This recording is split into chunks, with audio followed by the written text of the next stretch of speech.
Hello.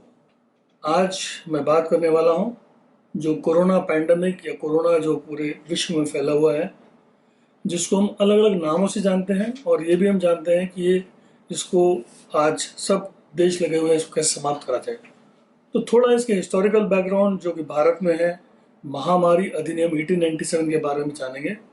और साथ ही साथ इससे जब ये आया था 1896 में, तो इसके द्वारा जो हमारे उस वक्त के लीडर्स हैं उन पर क्या इफेक्ट पड़ा, इसके बारे में भी नॉलेज बढ़ाएंगे।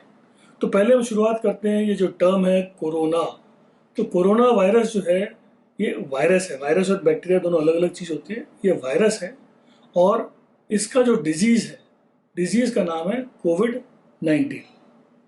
तो वायरस जो होता है उसको हम बोलते हैं severe acute respiratory syndrome corona virus 2, SARS CoV 2।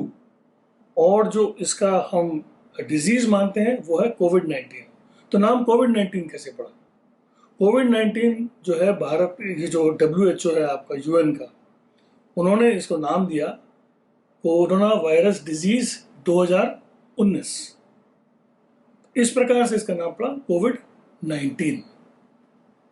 अब हम बात करते हैं जो अलग अलग टर्म्स, अलग अलग जो नाम हम लिए जा रहे हैं, एंडेमिक, एपिडेमिक, पैंडेमिक, आउटब्रेक।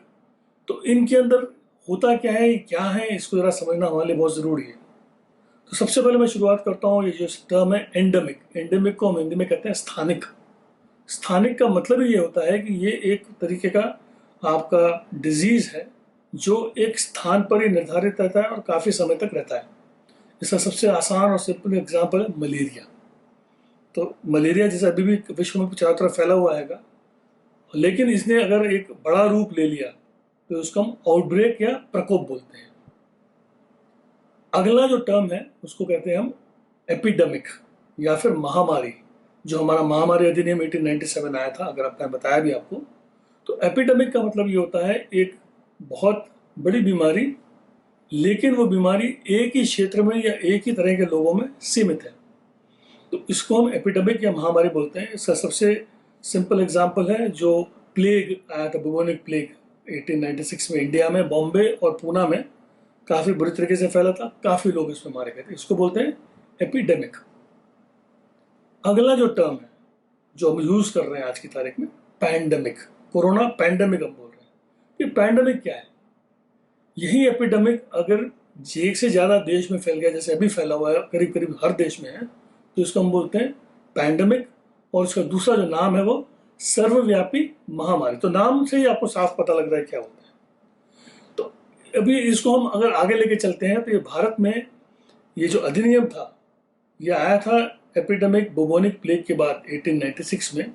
और अभी हमारे जो प्रदीप कुमार सिन्हा कैबिनेट सेक्रेटरी हैं, उन्होंने 11 मार्च 2020 को भारत में इसको लागू किया। और इसका सिर्फ सेक्शन 2, इसमें 4 सेक्शन है, सिर्फ सेक्शन 2 इसको लागू किया, एपिडेमिक डिजीज एक्ट ऑफ 1897 का। तो हम इसके आगे जो है, जब देखा कि ये चीज़ लोग जो है इसके अंदर थोड़ा बहुत अलग से रिवोल्ट कर रहे थे, लोगों ने लोगों के ऊपर मारना पीटना भी शुरू करा, जो कि बेचारे लोग डॉक्टर्स वगैरह जा रहे थे। तो एक अभी ऑर्डिनेंस या अध्यादेश जिसको हम बोलते हैं, गवर्नमेंट ने पास किया 22 अप्रैल 2020 को। उसमें अगर हम किसी भी डॉक्टर को या हेल्थ वर्कर को या जो आशा के वर्कर्स होते हैं, जिनको हम बोलते हैं जो आपकी आंगनवाड़ी बोलते हैं, इनको कोई अटैक करता है, तो करीब 7 साल की नॉन बेलेबल जेल हो सकती है।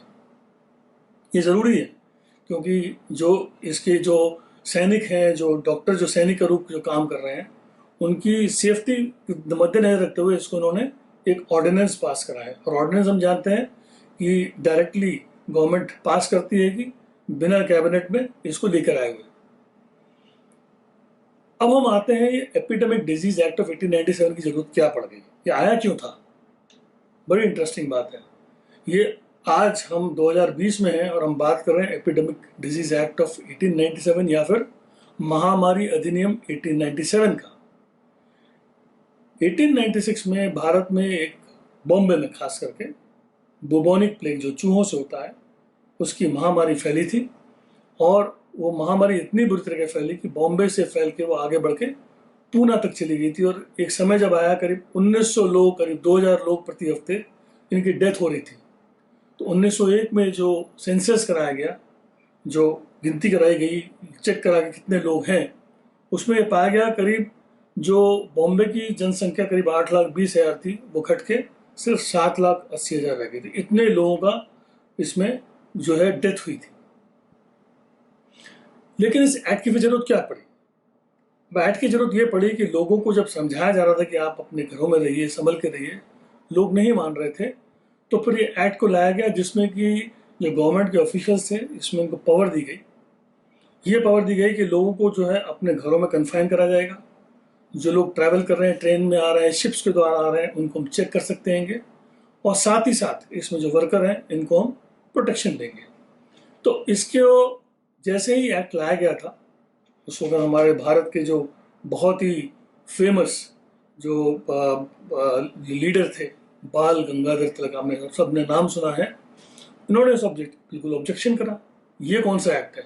उनके हिसाब से ये एक मिलिट्री टेररिज्म था। तो मिलिट्री टेररिज्म ये इसलिए बोलना पड़ा इनको क्योंकि इस एक्ट के जो रखते हुए जो इनके अधिकारी थे, ब्रिटिश अधिकारी थे, वो हर घर में घुस जाया करते थे, और कई बार ये भी खबर आई कि वो लेडीज के साथ मिसबिहेव करते थे, और लोगों के अंदर जो दहशत फैलाई गई, उससे लोगों ने कहा कि लोग चाहे महामारी से मरे नहीं मरे, पर जो इनकी एक्टिविटीज़ हैं इससे लोग ज़्यादा मरेंगे। साथ ही साथ जो गवर्नमेंट हॉस्पिटल्स थे उनमें फैसिलिटीज़ बिल्कुल भी नहीं थी। जो भी है, लोग रह जरूर रहे थे, लेकिन वहाँ पे सिर्फ लोगों को भर दिया गया, भरने के बाद देखभाल करने वाला कोई नहीं था, और वैसे ही लोग मर रहे थे। लोगों ने कहा कि इससे तो अच्छा है कि हम अपने घर में रहें। तो इसी के लिए एक कमिश्नर हुआ करते थे पूना में, उनको WC रैंड, इसका इन्होंने कमिश्नर बनाया पूना में 1897 में, फरवरी 1897 में। हुआ ये कि जब इनको कमिश्नर बनाया तो इन्होंने जो है बहुत ही चारों तरफ अपना जो है लोगों को परेशान किया, लोगों को तंग करा, और लोगों को मारना शुरू करा, पीटना शुरू करा, लोगों को लेडीज को तंग करा। इसको मद्देनजर रखते हुए वहाँ पे एक चापेकर ब्रदर्स नाम के 3 भाई थे। इन चापेकर ब्रदर्स ने नाराज होकर, गुस्से में आके, ये जो हमारे WC रैंड जो कमिश्नर थे, इनको 22 जून को शूट करा। दोनों 3 भाई थे, तीनों में से 2 दामोदर और बालकृष्ण शूट करा था, और उसी वक्त साथ में लेफ्टिनेंट आयरस भी थे। तो लेफ्टिनेंट आयरस की तो हाथ की डेथ हो गई, और जो WC रैंड थे उनकी सब्सिक्वेंटली डेथ हो गई। जो तीनों भाई थे, जो क्रांतिवीर दामोदर हरि चापेकर, क्रांतिवीर बालकृष्ण हरि चापेकर और क्रांतिवीर वासुदेव हरि चापेकर, उनको जैसे जैसे पकड़ते गए इनको फांसी पर लटका के मार दिया गया। लेकिन आज की तारीख में ये माना जाता है कि ये एक 1857 के बाद एक सबसे बड़ी क्रांति थी, और इस क्रांति में ये तीनों क्रांतिकारियों ने इसके तीनों को जो हमारे WC रैंड थे उनको मार डाला। तो हम बात करते हैं पहले एपिडेमिक एक्ट की, या महामारी अधिनियम की 1897 की। इसमें सबसे पहला जो सेक्शन है वो उसको डिफिनेशन बताता है कि भाई एपिडेमिक डिजीज एक्ट 1897 एक एक्ट है। जो सबसे इंपॉर्टेंट है सेक्शन 2, क्योंकि यही अभी भी लागू करा गया है, यही बीच में और भी समय पर लागू करा गया। तो सेक्शन 2 है क्या? बल्कि सेक्शन 2 और सेक्शन 2A करीब एक जैसे ही हैं। दोनों में अंतर सिर्फ है कि सेक्शन 2 राज्य को या स्टेट को पावर देता है, सेक्शन 2A वो देश को, पूरी जो सेंटर है, सेंटर को पावर देता है। तो पावर क्या है? पावर ये है कि जैसे कि जो ऑलरेडी एग्जिस्टिंग लॉज हैं, रूल्स हैं, रेगुलेशंस हैं, अगर उसमें लगता है कि उसमें ये लगता है कि अगर गवर्नमेंट के पास इतनी पावर नहीं है किसी भी रूल को लागू करना है, तो उसको वो नया रूल बना के लागू कर सकते हैं। मैं एग्जाम्पल देता हूँ आपको। जैसे अभी सेंट्रल गवर्नमेंट ने अनाउंस करा था कि 3 मई तक जो है हम लॉकडाउन रखेंगे, ठीक है, अक्रॉस दी कंट्री बोला गया, लेकिन कुछ लोगों ने बोला नहीं, हम 3 नहीं, हम 17 मई तक रखेंगे। तो ये पावर कहाँ से आई? इस पावर सेक्शन 2 से मिली इनको, जो कहता है कि अपने स्पेशल मेजर्स प्रिस्क्राइब कर रेगुलेशन में ले सकते हैं। तो अगर आप क्लियरली पढ़ें तो राज्य सरकार किसी भी समय चाहे तो इसमें अपने रूल्स अपने हिसाब से लागू कर सकती है। सिमिलरली सेक्शन 2A ये सेंटर के लिए, तो दोनों में अंतर कुछ नहीं है, सिर्फ अंतर है तो पावर का। वो सेक्शन 2 है वो राज्य की पावर है, सेक्शन 2 है वो सेंटर की पावर है। तो हम आते हैं सेक्शन 3 पर। क्योंकि इसको लागू करना है, कुछ लोगों को पसंद नहीं आएगा, लोग परेशान होंगे, तो सेक्शन 3 में ये पेनल्टी या पनिशमेंट या लोगों को पनिशमेंट देने के लिए इसमें ताकत दी गई थी अंडर 188 आईपीसी एक्ट के, जो इंडियन पीनल कोड एक्ट है उसमें 188 के ऊपर ये पावर दी गई कि जो भी व्यक्ति इसको आपको लागू करना चाहता है, अगर उसको आप जो है लागू नहीं करने देंगे, उसको आप रोकेंगे, तो उसके विरुद्ध कानूनी कार्रवाई करके 1 महीने से करीब 6 महीने की जेल या 200 रुपये से 1000 रुपये का फाइन लगाया जा सकता है।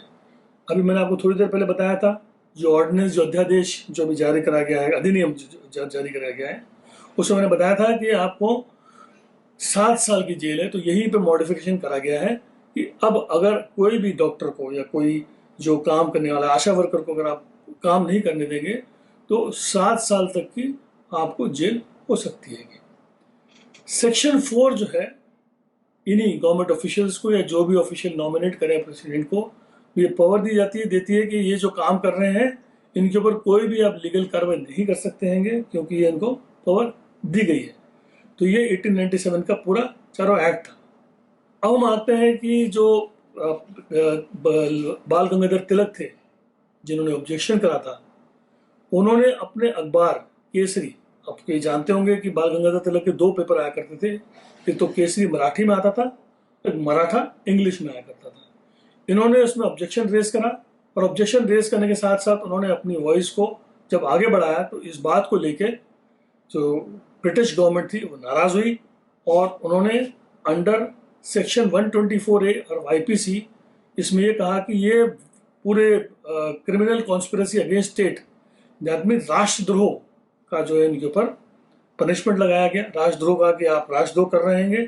तो इसीलिए बाल गंगाधर तिलक को और अपने अखबार के द्वारा, जिसमें कि आप अपनी स्पीच भी दे रहे हैं, अपनी इंफॉर्मेशन भी दे रहे हैं, लोगों को भड़का रहे हैं, तो उन्होंने कहा कि आपने भड़काकर जो चापेकर ब्रदर्स को भड़काया और WC राव लेफ्टिनेंट अरेस्ट की, इन्होंने डेथ करवाई।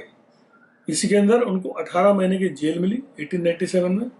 इसमें छूट क्या है, इन्होंने अपील करी, तो अपील करने के बाद दोबारा से जस्टिस डावर ने उनको 6 साल के लिए मांडले भेज दिया। 1906 में भेजा गया था, 6 साल के लिए मांडले जो म्यांमार में एक जगह है वहां पे उनको भेज दिया। मजे की बात यह है कि वहां पे वो 6 साल के बदले 8 साल रहे और 1914 में छूट कर आए। और छूट कर आने के बाद आते ही तिलक ने इमीडिएटली, आपको पता है, होम रूल लीग भी शुरू करा था जो 1916 में बॉम्बे से, और एनी बेसेंट ने भी होम रूल लीग मद्रास में शुरू करा था। 1920 में बाल गंगाधर तिलक की डेथ हो गई थी। अब हम सोचेंगे, लगता है कि पहली बार इस तरह का हमने कोई अधिनियम लगाया, रूल लगाया, एक्ट लगाया है। ऐसा नहीं है, ये पहली बार नहीं हुआ है, लेकिन हमको शायद पता नहीं लगा क्योंकि इसकी इतनी ज़्यादा जो है पब्लिसिटी या मीडिया में बात नहीं हुई। तो कब लगाया गया ये एक्ट अगर रिसेंट मेमोरी में देखें 2009 में पूना में, अगर आपको मालूम होगा स्वाइन फ्लू हुआ था तो सेक्शन 2, हमेशा सिर्फ सेक्शन 2 लगाया गया है, सेक्शन 2 को लगाया। 2015 में चंडीगढ़ में जब डेंगू और मलेरिया काफ़ी बुरी तरीके से फैल गया था, इसका प्रकोप फैला हुआ था, एंडेमिक जो बोलते हैं, तो इस एक्ट को लगाया था। और अभी रिसेंटली गुजरात में जब वहाँ पे कॉलेरा फैला हुआ था 2018 में, इसको लगाया। तो कोई नया एक्ट या पहली बार इस एक्ट को लगाया नहीं, एक्ट जरूर पुराना है लेकिन इसमें पावर दी गई है। मैं समझता हूँ कि जो मैंने अभी आपको बताया इससे आपको काफ़ी जो आपके दिमाग में सोच थी, क्वेश्चन मार्क्स थे, उसको आज मैंने सॉल्व किया है। धन्यवाद। Hello everyone, I hope you're liking all the videos.